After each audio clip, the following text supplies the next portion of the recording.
Boom. Good morning, New York. This is the Jayson Buford Show, episode 4. I am your host, Jayson Buford. We got a very special guest, my man Rafe. I don't want to mispronounce your last name, brother. Is Bartholomew, Rafe Bartholomew. Bartholomew. Rafe Bartholomew. Rafe was a writer for Grantland, many other places, New York Times. Great writer, one of my favorite basketball writers growing up when I was in high school. And I would read these things. I was like such a nerd. I would be reading, Rafe at Grantland, talking about growing up with Smush Parker, talking about New York City hoops, talking about boxing. Used to had a great boxing column too that I loved. Your career arc, Manny Pacquiao, is one of my favorites. That was how I started writing about boxing, was because, I after college, I lived in the Philippines for a minute, ended up writing a book about basketball there, but it was the height of Manny's rise. I lived there basically from his second fight with Eric Morales to the Oscar De La Hoya fight in 2008, which was, when he sort of broke out and became super duper star, Jimmy Kimmel and leading up, and then there was that next era leading up to the Floyd fight. But already, because Manny was so big over there, every good fight was on TV for free. So I got to know the sport really well. And then when I started working for ESPN in Grantland, it was a small staff. Boxing by then is sort of a niche sport in the States. And they were like, does anybody know about this? And me and one other editor there sort of were both into it, and we split it up and had a great time, man. It's a fun sport to write about. It is, it truly is like the sweet science. And it used to be that those guys are like super interesting, because it's the American sport, right? It intertwines with American capitalism in a way that maybe only football does. Yeah. And maybe college sports, but it's just not the same anymore. Like other things, like many other things in culture, Definitely not, but it's still, we see it. Look, I'm not going to stand here and pretend like I really enjoyed what I saw with the Jake Paul, Mike Tyson event, but this, a fight can still capture the world's attention, even if it's a circus fight, Yeah, definitely. I was in college when Mayweather Pacquiao happened. That at least was something. It was late, but it was a real fight. It helped solidify Floyd's legacy for good as the greatest fighter of his generation.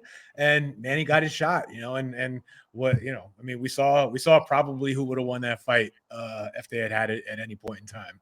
Yeah, Manny, like, if you have that fight in 07, 08, it's a good chance Manny could have. It's a lot. It's more dangerous, but it's more dangerous. But at the same time, Floyd is Floyd.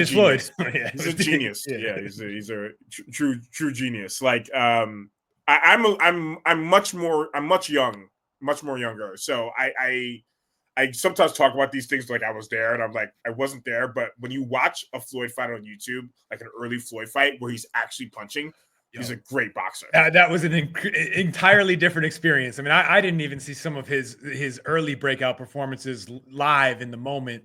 But yeah, the famous one, his fight against Diego Corrales at 130 pounds. It is, I think he was an underdog going into that fight, and the way it played out, the odds makers had that about as wrong. They may never have been more wrong. Yeah. I like the Hatton one. Sometimes I'll load up the Hatton one online, and he's just, oh goodness, yeah, quick work, light work, yeah. Quickness, yeah. Just quick work. But we are not a boxing. Before we hijack this, we are usually not a boxing podcast. We're gonna talk NBA. A couple hours ago, Shams bomb. I hate that I just said that. Wemby out for the year. But so look, apparently he's got like a blood clot in the shoulder. I don't quite know the medical term for it. Sad, right? Like how do we feel about it? Yeah, look, it's obviously disappointing. It wouldn't, I guess. Look, it's not the end of the world as long as it's what the Spurs and reporting so far suggests it is, which, okay, it ends the season. It it means he may not, he's not going to be eligible for end of season awards. And the way the NBA is set up right now, that could affect his ability to get a super max down the line, which, I mean, that's, but I guess, I think I still remember whenever I hear blood clots in basketball, I think of, that deep vein thrombosis, prematurely ending Chris Bosh's career around, 2014 and 2015. And it seemed like he fought that with the NBA and he was never able to get back onto the court. And that's the thing that's sort of, you don't want to catastrophize it, but that it's hard not to make your mind or let your mind wander to that worst case scenario. Like what if it affects his career in a bigger way? But as long as if everything holds up as is, where, okay, you missed the second half of your second season, you could, there definitely will be people out here today, I promise you, on Twitter, on podcasts, all over the place, saying this is great for the Spurs. Wemby will be back next year, just as good as ever, maybe better. They're going to get a better draft pick out of it. They don't have to win the rest of the season now because of this. Gives them an excuse to tank and improve their draft odds, and it'll give them one more bite at the apple in a good draft. Rather than having to compete because they have this great up and coming player that cannot be held back. And I just hope and pray that's the case. Yeah, I hope so too. But what always goes through your mind is catastrophe when you hear things that have to do with that aren't like skeletal and have to literally do with like veins. I thought about Bosh right away too. I thought I felt when that happened to Bosh too, you were starting to see Bosh without being in LeBron and Wade's shadow, the Bosh that we saw in Toronto, which was like a kind of like a number one talent, right? A number one option level talent. And unfortunately, the blood clots kind of took that away from us. And you just hope with Wemby that it's not going to be that.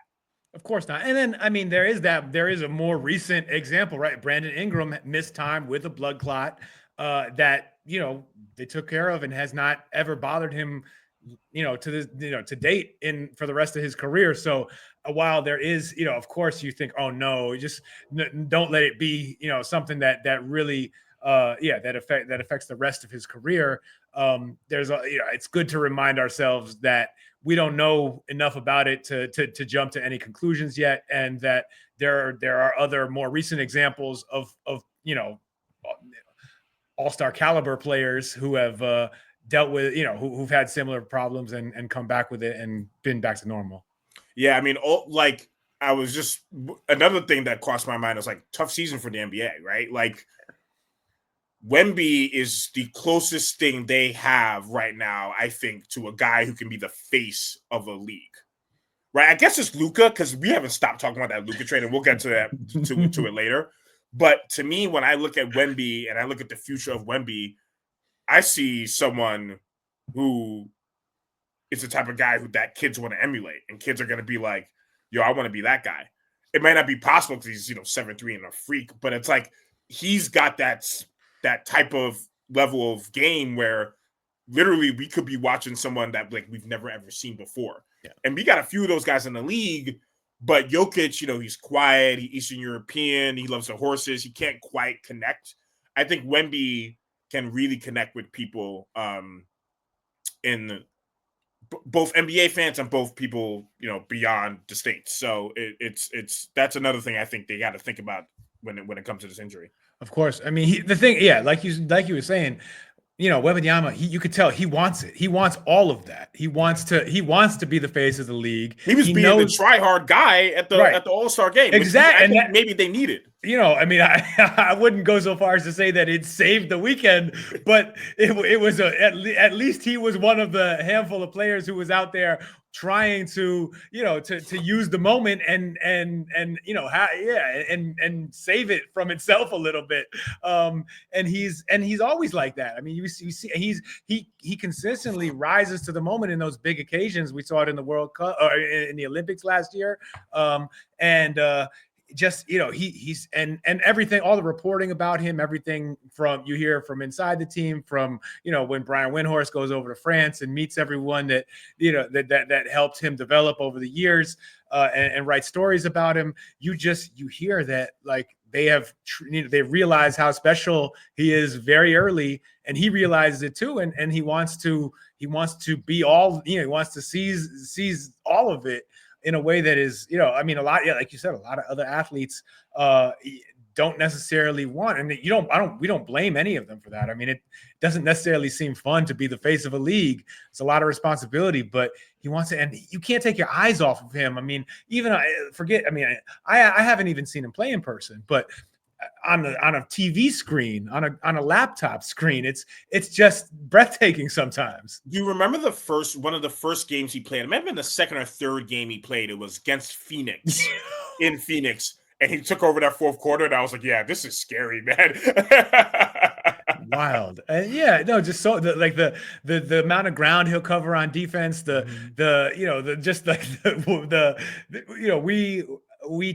remember, we would count the stride, we would count Giannis's strides to the rim from half court or from 3/4 court and be like, how did that was like 2 steps for him. Yeah. And with Wemby, like it's even more dramatic in some of the, he just changes. He's a player. There really hasn't ever been a player like him. And he hasn't, and you can also tell that he's still growing into his skill set, growing into his frame. I mean, it would be, I mean, there have been a lot of tragedies in NBA history, and obviously a few mortal ones, right? So you don't want to compare it to that. But in terms of a what if, like it would be hard to come up with something a bigger, just in basketball terms, a bigger tragedy than having his career cut short. I mean, it would beat Bill Walton, it would beat Len Bias, it would beat Reggie Lewis, like all these different names that I can think of off the top of my head. I mean, Wemby would beat if, and God forbid, it would beat, Allah forbid, it would beat these guys. It really would. I mean, I was thinking about it as well as to the standpoint of like, if you will, if he does make a full recovery, this is also a little bit of like Spurs generational luck again, where you get maybe now they get a lottery pick and, this is the Spurs, man. They're not getting the lottery pick; they're getting the first pick, right? I mean, right. The way their luck sometimes works out, it could, that's the flip side of it. Even just a lottery pick would is clearly could be a silver lining for the team. Yeah, I mean, but they've hit on so many draft picks in the past, like 20 years, like in my whole entire existence. They get Kawhi, right? They're in the period where Parker and Duncan are getting older and can't quite do it on them by themselves, and as well as Manu. And so they get Kawhi, which allows them to kind of like only play Duncan 25 minutes a game so he can be as full strength in the playoffs as possible. And then that subsides with Kawhi. Then you get Wemby. And so it's crazy. I mean, they have more guys at Vasil. Yeah. Right. And also just like the Spurs really only tanked twice in in modern, or like, in the lottery franchise history for the team.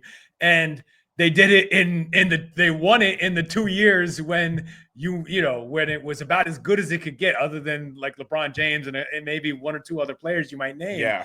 Like, the times that they decided to go for, to drop it all and try and go for draft position, they came out with Tim Duncan and Victor Wembanyama. I mean, it's unbelievable. Yeah.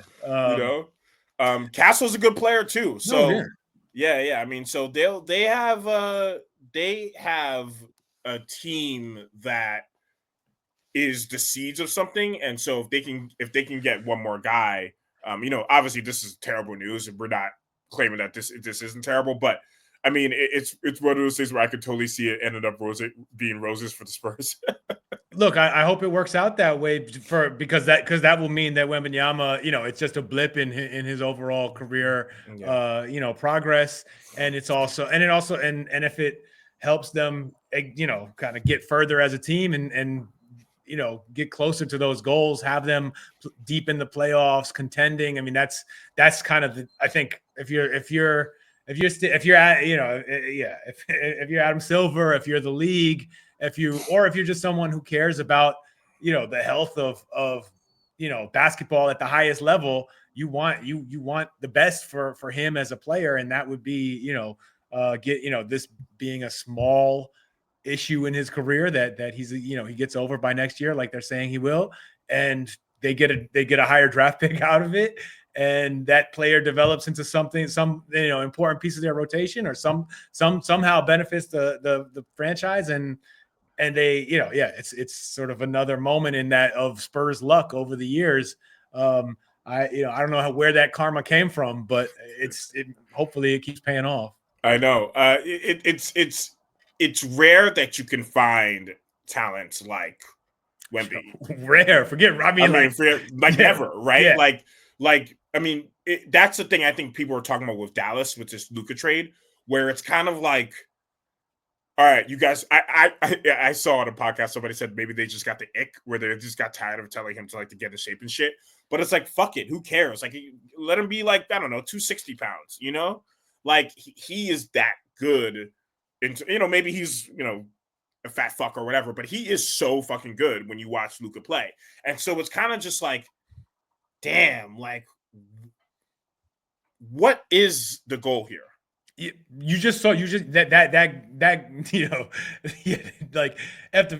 he just took you to the finals as a fat guy, then wait till he wakes up and gets in shape and see what he does for you then, rather than, look, it's a shame that, it's also, I think they would have been very good this year with Anthony Davis, and they, who knows, he could get right in time to help them make a playoff run and everything. But it's just nuts to give up on a player who seemed to be, I think if anyone was betting on a future, you would say every basketball fan and analyst, reporter is just sort of, it's accepted. You just, because the proof is already there. The proof, you're not even waiting for him to show it. He just, he already took the team to the conference finals, and then the finals 2 seasons later.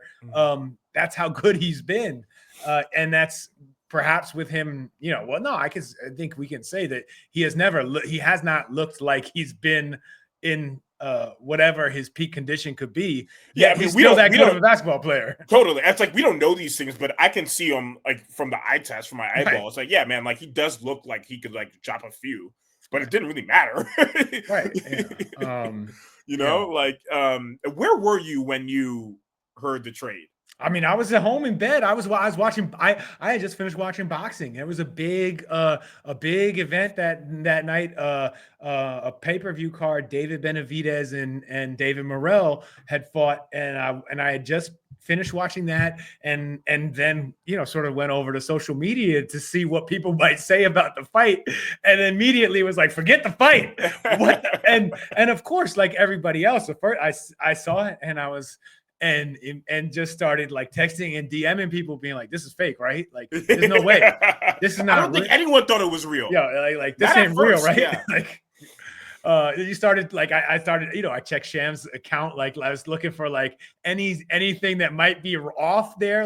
Is there a fake A, a fake S, some kind of character I've never seen before? Because it had to be anything other than the truth would have made more sense at the moment. Yeah, no, it was crazy. It felt like I was in a bizarro world. Yeah. Those are the trades that you see on NBA Centel, the fake accounts. Yeah. That's the thing. There's so many, ball sack trades out there these days that you're just, your first impulse is to think, well, okay, let me figure out how this is fake first. Yeah. Yeah. Oh my God. It was, speaking of another team that gets an insane amount of luck. Like I texted my Lakers homie and I was like, this is why people hate the Lakers. You understand, right? Like it's not even anything to do with how like famous and popular they are. It's how like they can kind of fail upwards and land with LeBron James and Anthony Davis, and now land like Luka Doncic for the next 10 years. If all goes well. Lakers exceptionalism, man. It's a real thing. I mean, it's like that with Shaq too, right? I mean, Kobe, basically calling his shot, saying I'm going there. I don't care who drafts me. We're trade Vladdy. Yeah, it's interesting. Kobe's compared to like someone like LeBron or Luka or even Shaq or even Powell, which is another good example. Kobe's rise feels like almost working class compared to those guys, right? Where like he feels like someone that like kept having to get better and better and better. I guess he wanted like that. Like he wanted people to think that he was like this psychopath that wasn't physically incredibly gifted, but like willed himself. I do not believe that for a second. I mean, I believe his work ethic, the psychopathic work ethic. I believe 100%. But to act as if he didn't have like athletic gifts like hardly anyone else did, even in the league at the time. No, he was that guy. He was, and it was.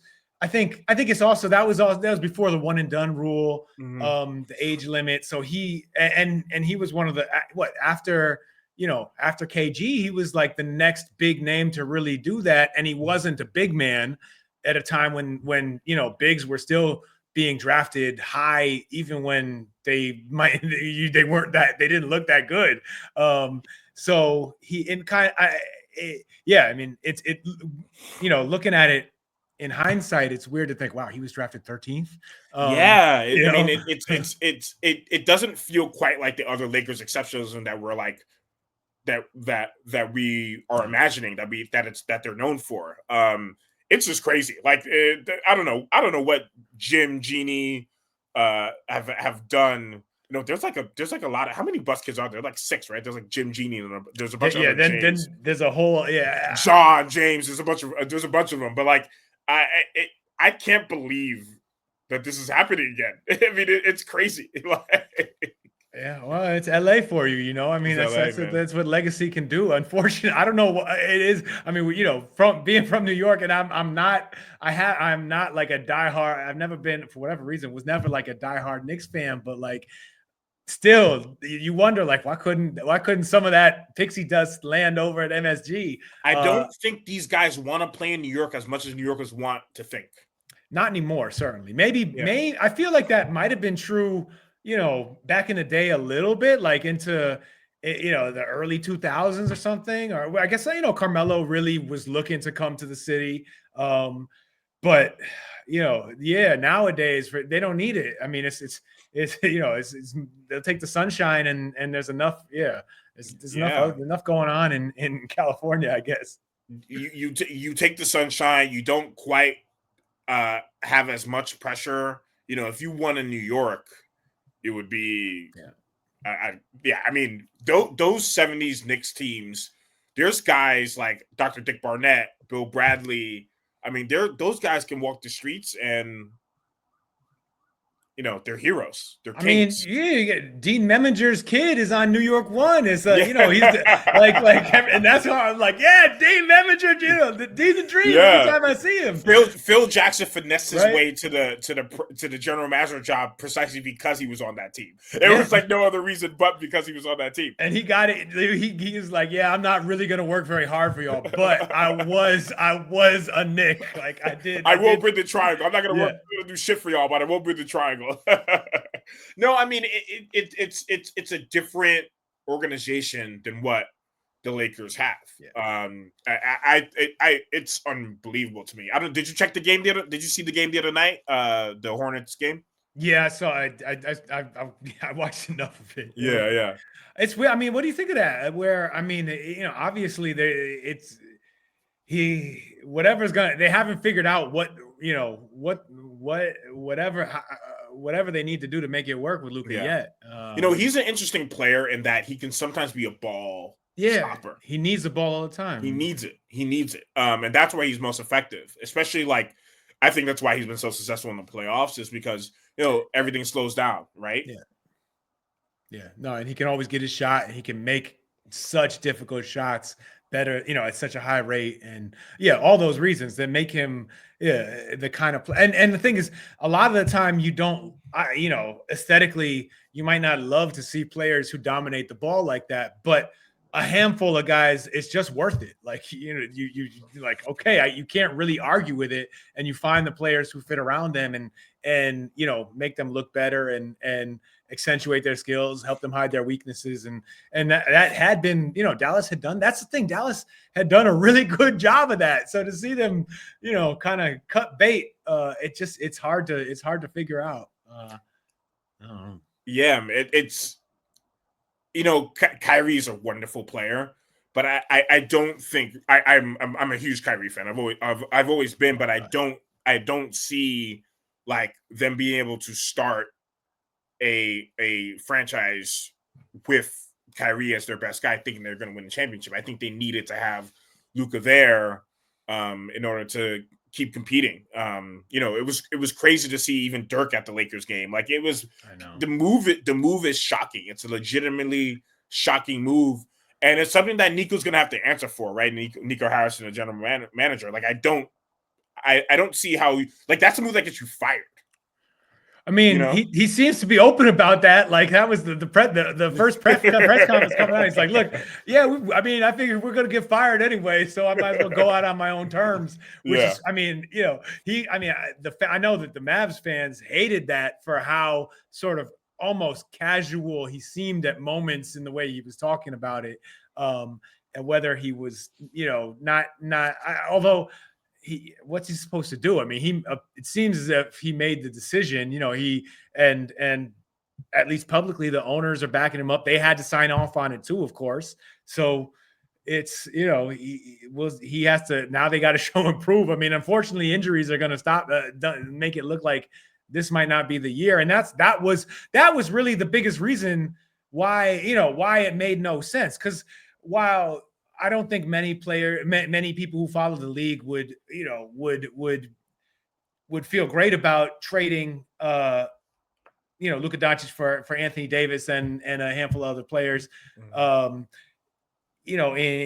any circumstances. But like, at the difference in their ages at that point in time, it was just like, how many, like, you gave away 10 years of 10 years of competing for championships, basically, for a chance to maybe put together a team in the next 2-3 years where somehow, Kyrie and AD come together with these other guys to make it happen. And then the injuries hit, and it's just like, oh man. You could possibly argue that they felt that they didn't have a championship team regardless. And so they were like, yo, you know what? We're going to get rid of Luka because we don't really want to start a team with him, and we don't think we have one regardless. So let's deal him.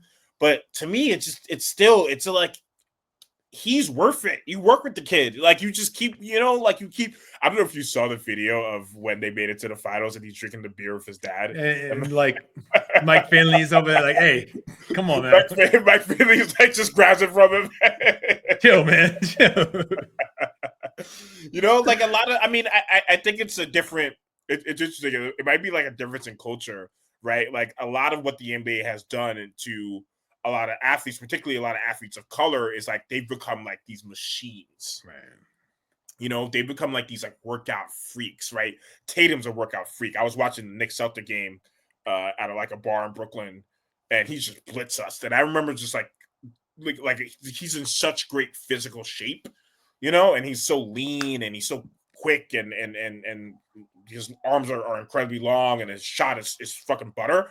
And so it's kind of just like, I wonder if there's something in the Lukas and in the Jokic's where they don't quite have that mindset that now like the new NBA athlete has about keeping your body and just like Gilgeous Alexander's in peak physical shape, right? Like, I did a cover story for Dazed on him, and he's like in incredible shape. It's ridiculous how tall and lean he is. Like, I wonder if that's like involved in it. Yeah, I think, that's a good insight about how the obviously Shea is Canadian, but let's say the American and North American athlete Like especially, like athletes of color who are, they've seen how over the years how players have been put under the limelight, and both like the way the waves of love and hype followed by backlash that come after them. And it has, and so as they're, they learn at an early age that, okay, I have, it's obvious that I have this level of talent where I'm going to have a chance to play at this level. And they start training and internalizing that, like, I'm going to be like perfect, machine like perfect from day one.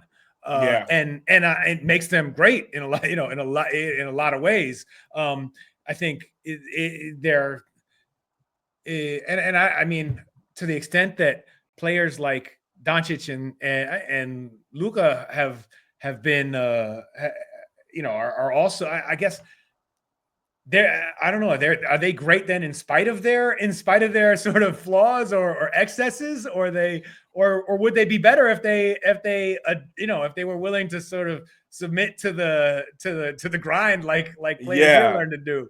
I mean, I would obviously I would assume that they still work harder than Joe Schmo, right? No, like Luka, of course, for sure. But it's funny. Like, you look at Jokic and you're like, okay, like that doesn't seem like peak physical fitness.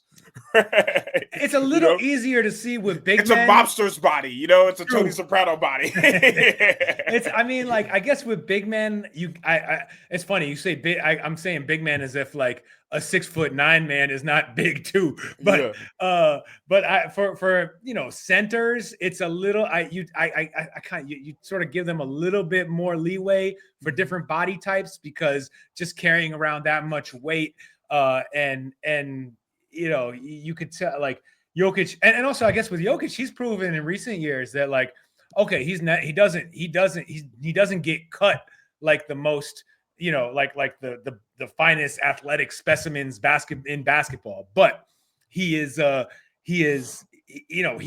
can outrun other centers, right? I mean, he's beating his defender down the court. He's tiring guys out by the end of the game because he's functionally ready to play a long NBA basketball game and be able to to play at a high level for the entire game. So I feel like he's transcended it a little bit. Although, I mean, he's still not quick. But I don't know. I don't think when you're that big, I don't know if he's gonna get quick. He is, he looks like he got to a point, maybe in a championship year, where he sort of reached, he maxed out on everything, on the physical potential and how good shape he could be in. But now you see, even when if he's let go of the rope a little bit, he's still performing at such a high level. I mean, he's still, day in and day out. It's hard. I mean, it wasn't until maybe midway through the season that people really began to say, okay, well, maybe Shai is actually having a better season than him this year, with how good Oklahoma City's playing and how big his plus minus is over the course of the season, all that stuff. Like, there was, like, Jokic is still that good, man. He's incredible. I mean, I think about him and Giannis both, because they're both on quote unquote small market teams. But they both have won before, right? Because there's like a big difference between Durant back in the day, where Durant didn't win in Oklahoma City, right? So he was kind of ring chasing. These guys don't need to ring chase, right? They have their one, but they're still in a small market, and it looks like other teams have passed them a little bit, right? Like, it looks like Oklahoma City has passed Denver a little bit. It looks like Boston and even Cleveland have passed Milwaukee. Now, the Knicks, I'm not quite sure. I don't know if we would beat Milwaukee in a 7-game, maybe. I mean, we're the 3rd seed. They'd be favored. I think the Knicks would be favored, would probably deserve to be favored, but you'd still be, as a New Yorker, I'd still be afraid of Giannis taking over in that series. I know. I mean, he's the type of person who can really, really do it, especially if with like a chip on his shoulder. I just wonder, like, what the future is for those guys, for both Jokic and and Giannis, right? Do you stay in Milwaukee all this time, or what's it look like for them? I mean, I think just based on what you hear in the media and the way that the franchise is going, or the way it's and just the age of Milwaukee's team, you would say that Giannis is more likely to have to, or not have to, but decide that he'd like to, like finish his career Mhm. or compete on, with some other, like, when eventually it seems like Milwaukee is going to fall off. They're Yeah, like yeah, his greatness, Dame having a good season this year, like they're trying everything they can to hold on, but those guys just are getting older, not around him. I mean, he's getting older too, but he's not quite there yet. But the key players around him have really, they were already a few years older than him, and it yeah. just, it's hard to, it's just kind of natural that way. So I think Giannis is, I think, and he's also sort of played that game more already in the not quite publicly, but in the way that anyone who follows the NBA understands is public. Like you're kind of saying you're putting pressure on your team, make something happen, or else I'm gonna have to start He's exploring he, my options. he's been slowly leaking a few things. You could Yeah. tell, like slowly. I think that like Yeah. the way he's done it, he's played it pretty well. I think he does. He's Mhm. not. He still seems beloved. He still plays his. He still plays his ass. That's the thing. His effort, his motor is crazy. The way, Amazing. He's such oh an excellent player. He's a guy who I like. When people complain about the NBA and they say like, oh, they don't think the league is whatever good right now, or they don't think the league's fun to watch right now. It blows my mind because I think these guys are unbelievable. I mean, there's some players that are just so great. Every night when you get to watch them, or you load up their highlights, you're like, holy shit! Like, how did you do that? no, it is. I mean, like the skill level in the game right now is off the charts. I mean, they do stuff. Yeah. I mean, and you see it even if you even like as like a guy who's getting old and still tries to play ball sometimes. Like I see it just when I play in leagues. Like kids, guys who are now playing in men's leagues and are Mhm. 5-10 years younger than me are doing. It's like me playing against my dad when I was a kid, and he's Yeah. like, Yeah. "What was that move?" It's like and that's at the low level, right? So you think you scale that up to the highest levels of basketball, it's a whole nother it's stuff that you've never that like the sport is developing still fast, and players are finding ways to be good in ways that certainly didn't exist 20 years ago. It's and it's I think the a lot of the criticism or the complaints, it comes from it's just hard to keep up with, and you don't get to watch it, and there's so much chatter about it.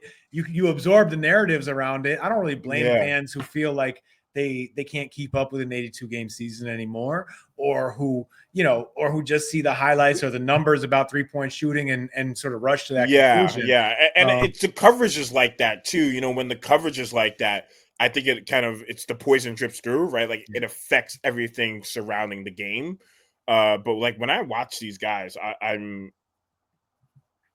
think they're unbelievable. I wish their personalities were a little bit more gregarious.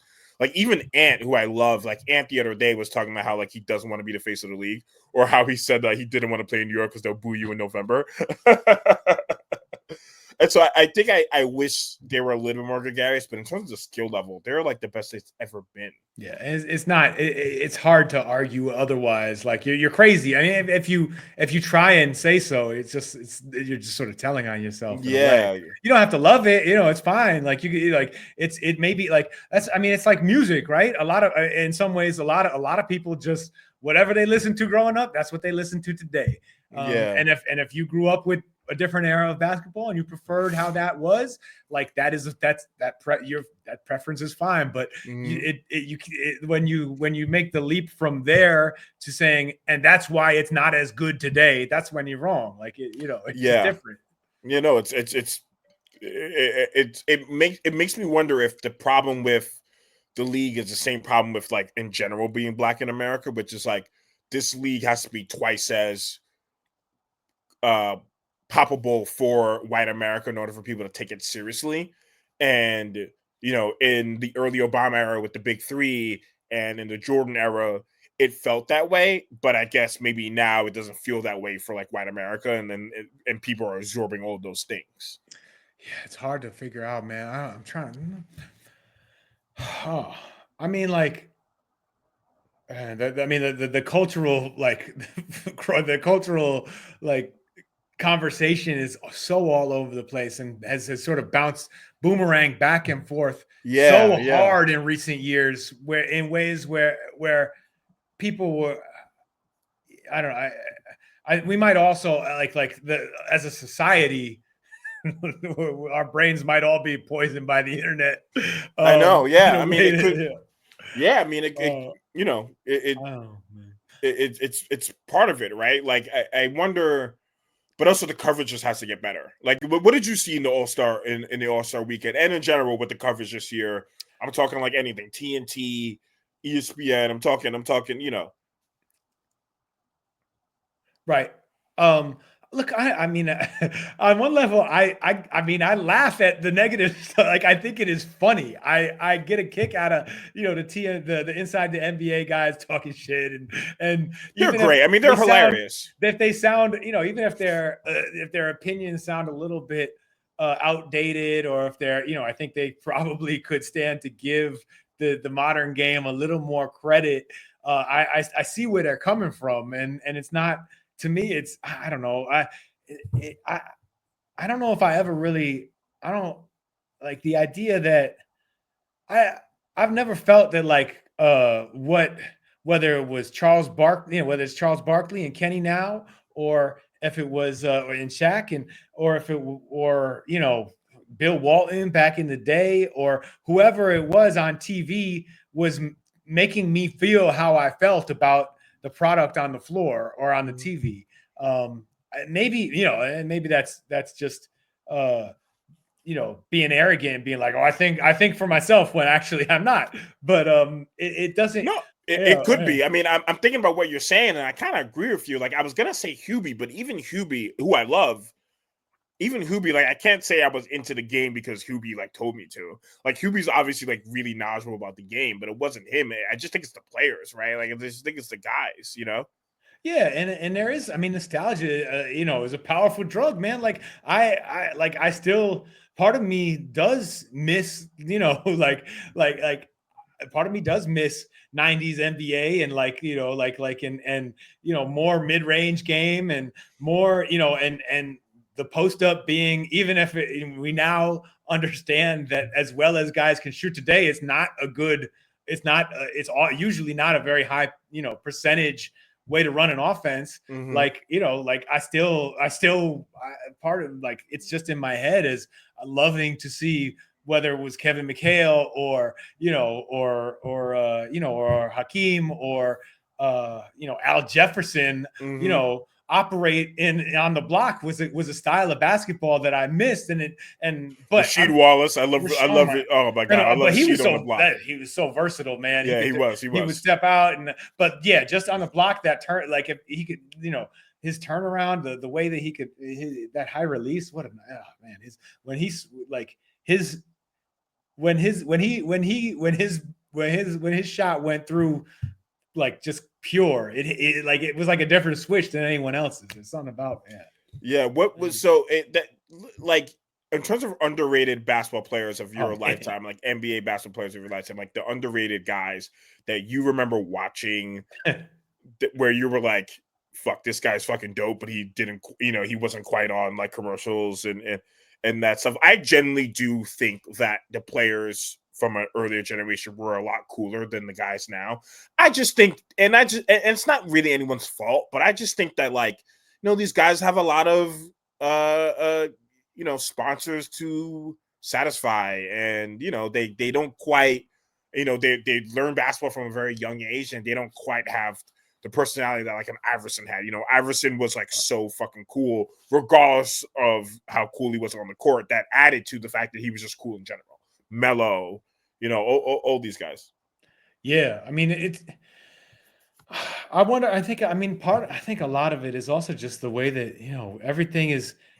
It's hard. It's Our attention spans are different today. It's hard to Yeah. I'm not gonna sit here and lie and say that it's like I always have an easy time watching NBA every night. I don't on many nights, like or a whole game. Like, I will usually tune in when it feels like a special game, when there's a matchup or a moment that I want to catch, or, and then of course when the games get real serious in the postseason, then that's when it's time to tune in.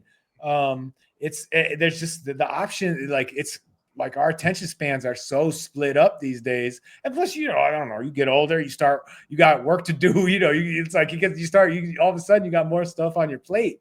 And it can be, if it feels different. Like watching the league at some point feels like less of a priority in your life. And like, it's like, I have like that gym rat gene where I make time still to play. No matter how bad I get as I get older, like I'll still figure out a way to get some shots up, or like run if I can. But that's the thing where that's the part that I won't let go more than watching like night in and night out. Yeah. In terms of like underrated players of your lifetime, oh my God. Man, I suck at open-ended questions, man. I'm gonna go so underrated, probably properly rated, but I still had a huge affinity for Marcus Banks. Oh wow. Because like he didn't have a great career, but there were like he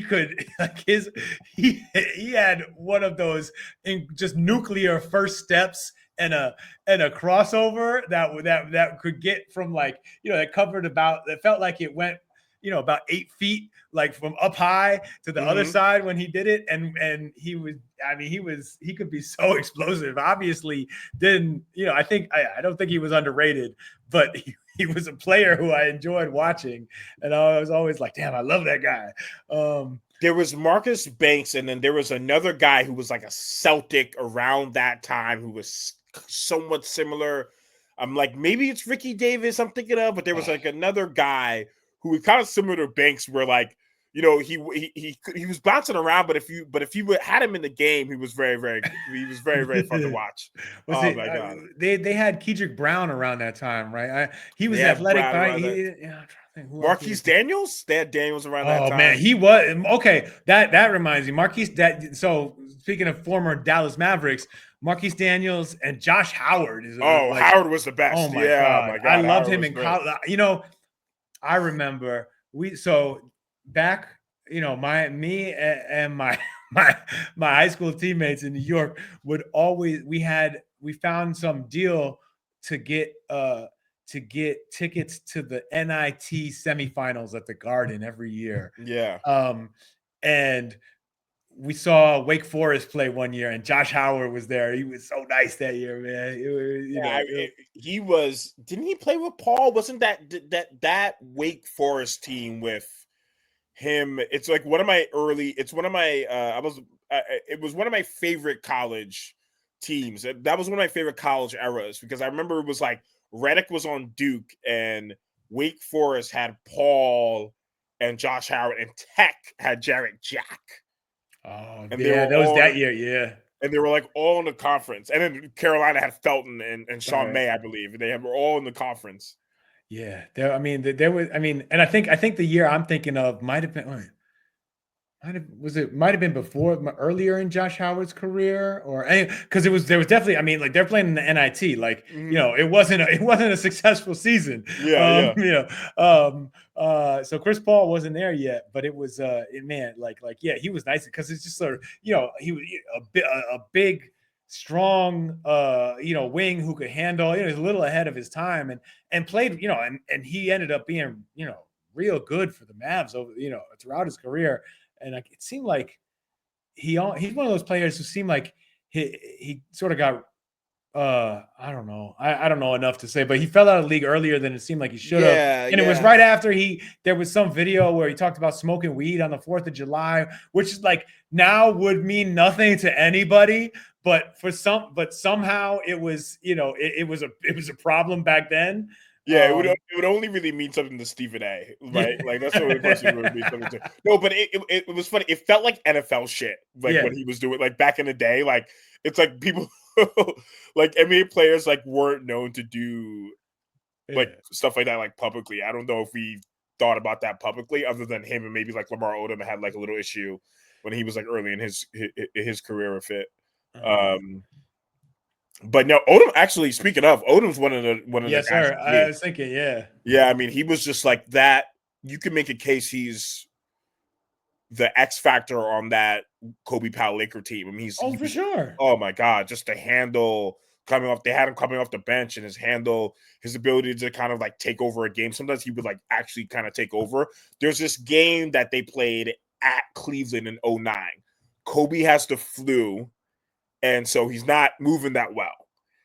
And Lamar just takes over in the third quarter. Legitimately, like takes over, you know. And that's like LeBron. That's first stint Cavs LeBron. And so like he's start, his teammates aren't quite as good. And Lamar is he's taken over. And I used to love Odom. Yo, I mean, any that kind of player is impossible, really hard not to fall in love with. And Yeah. I think, I mean, I had this weird, one of those completely impossible to like prove or substantiate theories about about players from New York and in that area, maybe just in general, which was that like there was this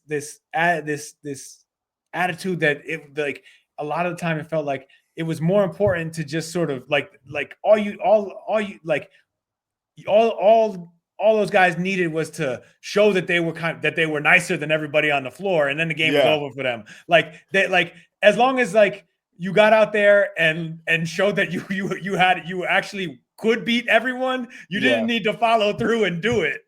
I know it was like Marbury felt like that sometimes, right? Like Marbury would drop like 50 on Kobe, or he dropped 50 on somebody, and then that was didn't need to do anything else other than that, right? Like. There's that weird I don't know if it was that arrogance or that confident, it's like that right on that line. I have a Marbury jersey hanging up. Hold on, I'll show you. Love it.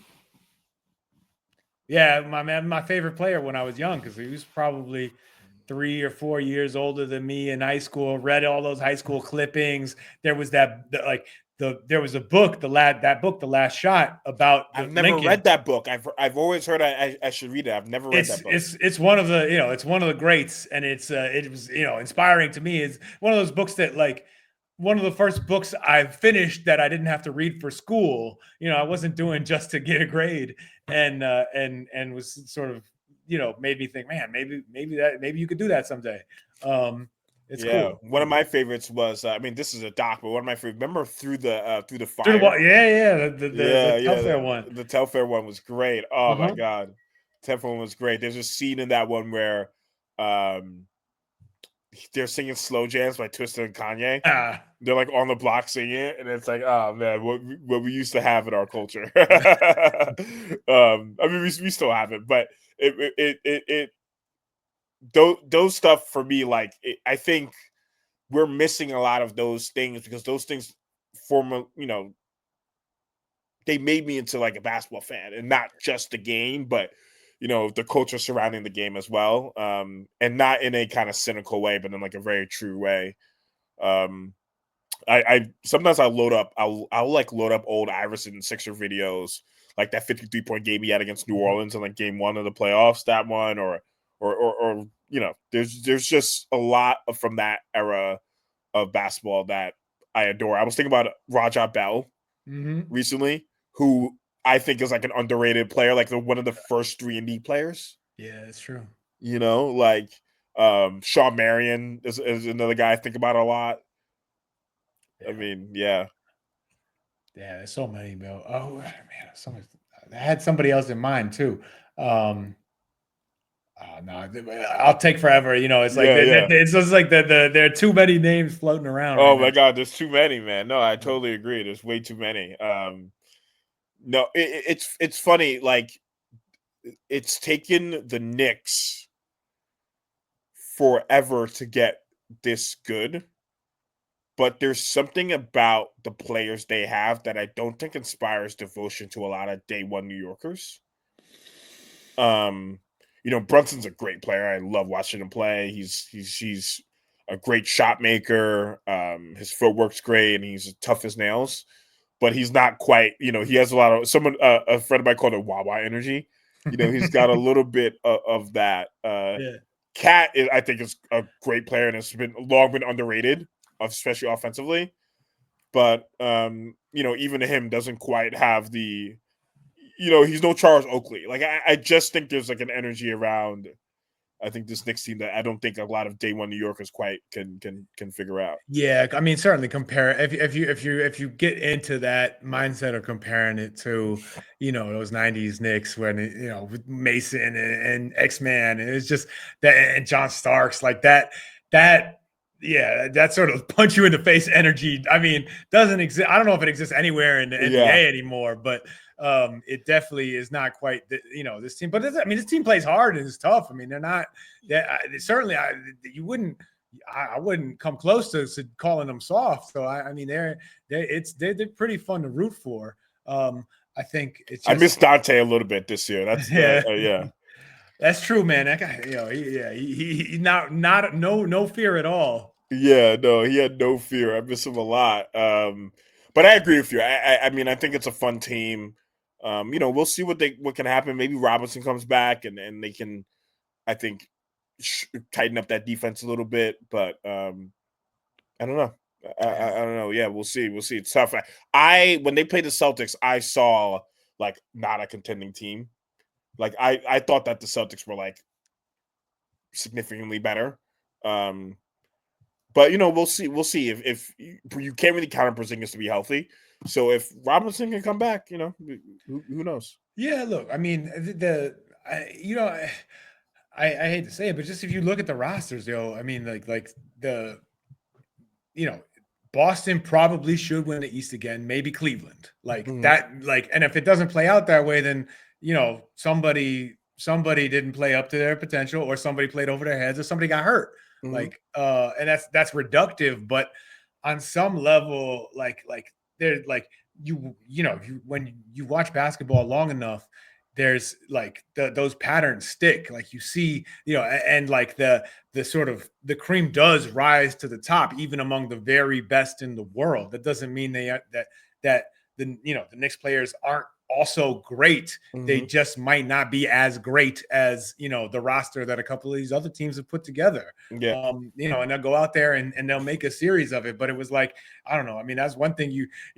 I maybe 90s growing up and like watching 90s NBA like developed too strong a feeling of fatalism in me, because it's like I loved Barkley, I loved Ewing, I loved all these guys, but I knew they weren't beating Mike. Like, Barkley's a player. Barkley's a player I wish I could have seen in his prime. I mean, such really unique when you load up his highlights, like super unique.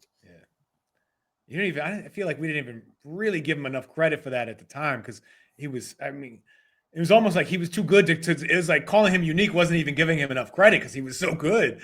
Yeah, but yeah, man, there's not. And look, there hasn't been anything like him since. No, yeah, I mean, if you think about it, it's funny that he rails against analytics. Analytics is something that analytics loves Barkley. Yeah, they love Barkley because he shot the ball so well from the field, and he was like so efficient, right? Like everything's like kind of like in the paint is a dunk. Everything's like a really good shot.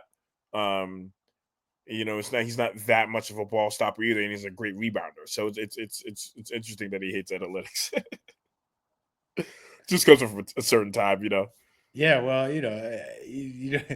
I mean, I think also the one thing that the criticism, it's not really a criticism, it's just, I don't know, a lament, or I don't know what to call it, but I've seen it through being involved in media over the years, and just watching the way that the NBA conversation has changed.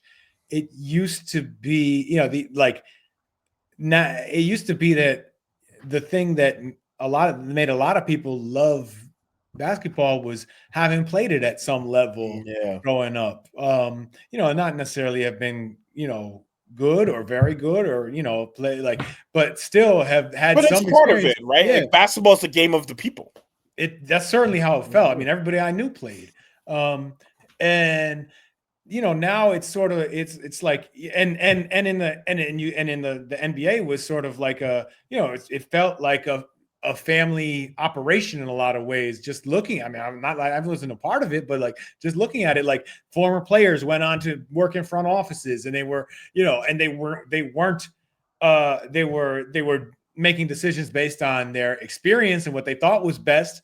They weren't necessarily optimizing the way that that today's front offices do, and you can't really argue with the progress with the process or the results, or just like sort of how rational they've made those decisions. That you like, it's not what are you doing the right thing or the wrong thing, but that it doesn't now. I guess now it feels like that you don't on some level, especially for a player, for someone from Barkley's era, could see analytics come in, and it feels like it has taken the decision-making power out of the former players' hands, right? Because there are many, you're not as often to see former players get it rising to the top of front offices anymore. It is, it's often someone who's gonna have come with an MBA background. I'm sorry, MBA background, as in like a business degree. And have and have that graduate from Harvard, right? And also look, a lot of the time they also played at a high level too, right? They played college. It's not like they just wandered in off the street, like but it's more of a, it just doesn't, it feel to people, from Barkley's era, it's easy to see how it could feel like that movement, the progress that brought into the league also came at the expense of the players who helped build the league in his generation. Yeah.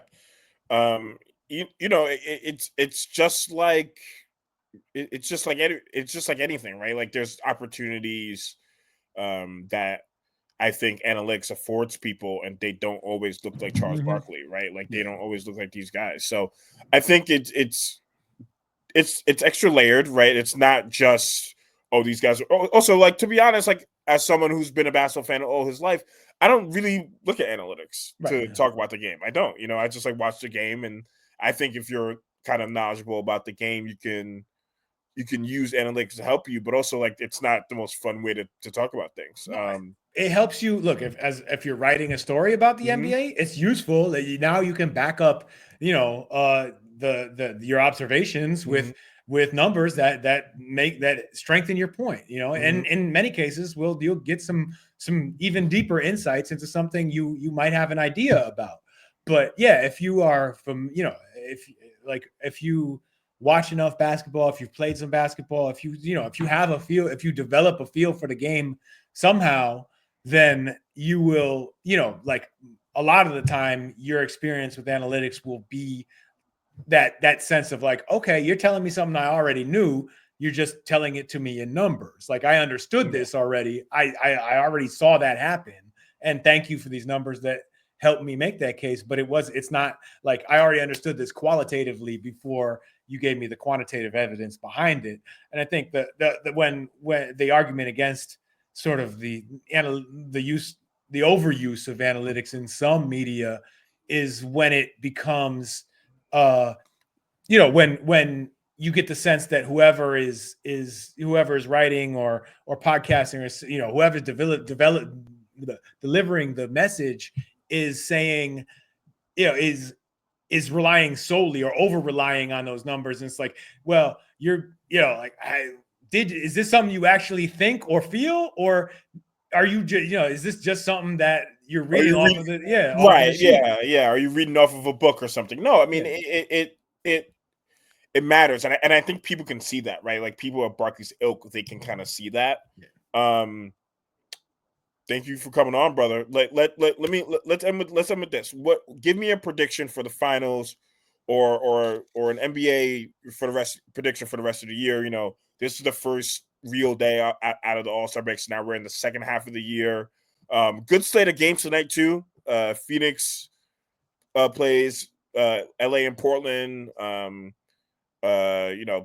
We got Chicago in the Knicks, Clippers in the Bucks. Like give me a prediction for the rest of the year.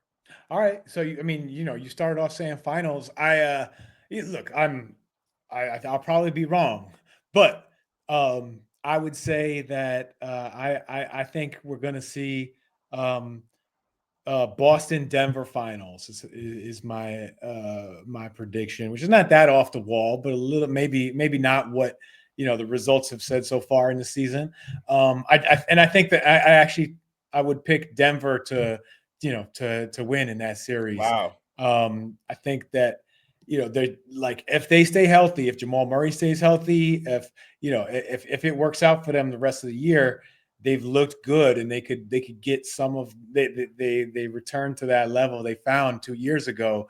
Jokic is still that guy. I think I know he can still win it. Like, if he has enough players around him, if his team is healthy, if Aaron Gordon stays healthy, if Michael Porter Jr. is hitting shots and contributing on defense, I think that team has another run in them. And as much as impressive as Oklahoma City is, and I think they will be contending for championships for years to come, I still think they're not quite, they're not quite ripe. It's still that's still on the vine for them. We saw a little bit last year. I don't know if they're going to immediately jump to the next level this year, especially if Denver is healthy and ready to, and I think that they, like last year was disappointing for them. I think that they're ready to make a run. So that's that. Yeah, I haven't been I haven't always been on board the Nuggets train. I thought, I sort of was a wait and see until they win, but now I think they have another one in them. Murray, a couple of players are a lot better than I thought they were when I checked the stats. Murray's playing a lot better than I thought he was playing, and Christian Braun's also a lot better than I thought he was. Yeah, they both have found, like, Murray. He seemed like he seemed like he must have been hurt, like, since the Olympics. Yeah. They alluded to it, but it never quite. It was hard to tell. And whether he was hurt or not, he's playing back at a level now where he can help them win a championship again. He's a bucket. I mean, he's a bucket in the playoffs, man. And it's that chemistry, especially when it's a possession by possession game where everything counts. That his chemistry with Jokic, their ability to get a basket somehow, some way when they need to, is invaluable. Yeah, it is. Rafe Bartholomew, thank you, my brother. Jayson, I appreciate it, man. This is fantastic. I love it. Yeah, man. Thank you, man. I really appreciate it. And we'll be in touch, bro. Yes, sir. Anytime. I'll do it.